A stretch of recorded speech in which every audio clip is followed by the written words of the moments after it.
1950s, Jonas Salk invented the polio vaccine, and millions of children were protected for the first time against polio.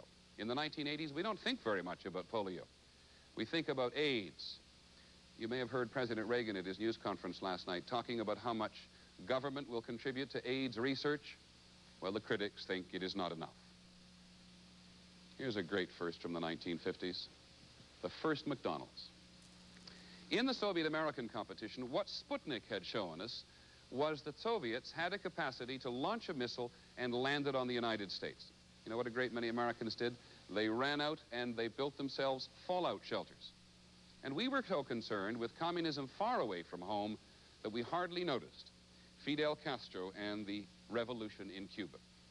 Far away from home, we were concerned with war. The war in Korea was stalemated. We elected Dwight Eisenhower to end it, and he did. And this is the original armistice agreement that was signed between the North Koreans, the Chinese, and the United Nations at Panmunjom. The year was 1953. And this is where it ended. Panmunjom was a pretty famous place in the 1950s. They constructed a special building so the armistice could be signed. Because of some changes in the demilitarized zone, it is over there now on the North Korean side. The New York Times reporter here then said it was more like signing a declaration of war than it was a truce agreement.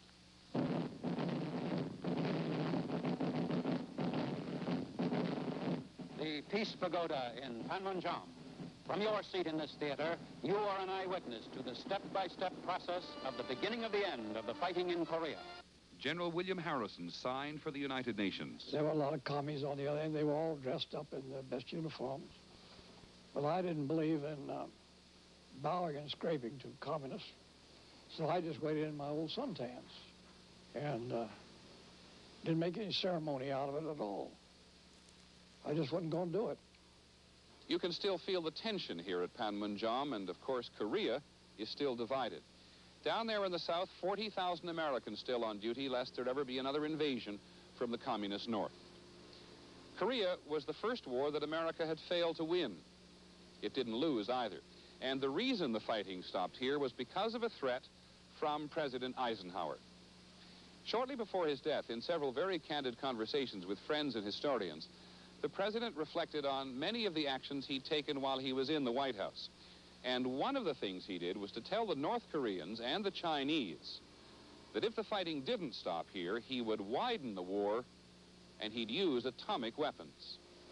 Either this armistice had to be signed and without any further dilly-dallying, or I was no longer going to be bound by the so-called gentleman's agreement, and I was going to use whatever was necessary to win.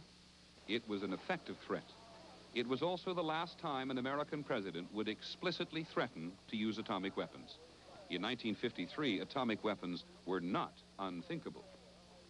Eisenhower said to me, and I was deeply shocked, he said, "You British look upon the atomic weapon as something totally new.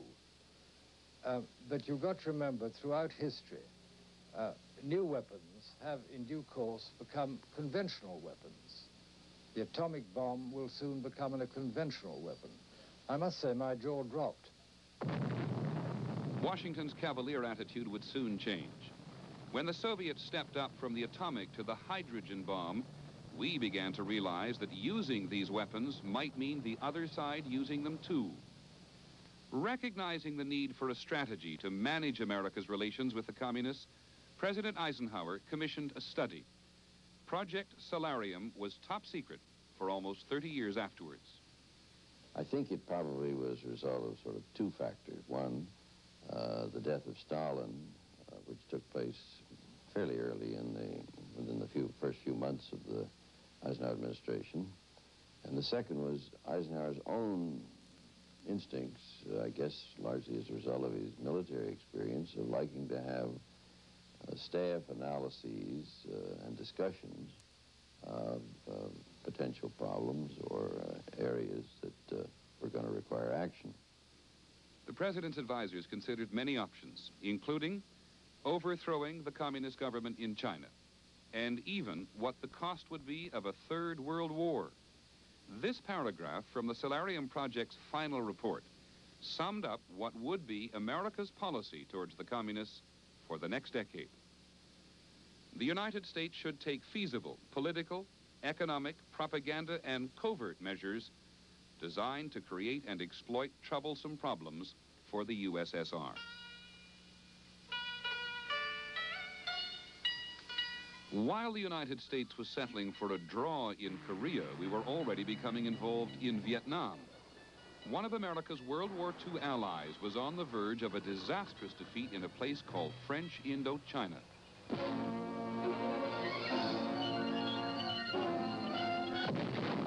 Crisis in the Indochina War. The French were fighting to hold on to their colonial empire. They were being beaten by Ho Chi Minh. The French were frustrated and decided to go for a quick victory. They chose a plain in northern Vietnam. For the French, it became hell in a very small place. Casualties are heavy on both sides at Dien Bien Phu. Americans would know a few years later what battlefield obstacles the Vietnamese could overcome. The Viet Minh, led by their commander, General Giap, came from hundreds of miles away, carrying with them tons of heavy artillery. They surrounded the French garrison. The siege lasted for months. The United States had been paying for 80% of the French war effort, but Eisenhower refused French pleas to save the garrison. He would not use American soldiers to perpetuate French colonialism.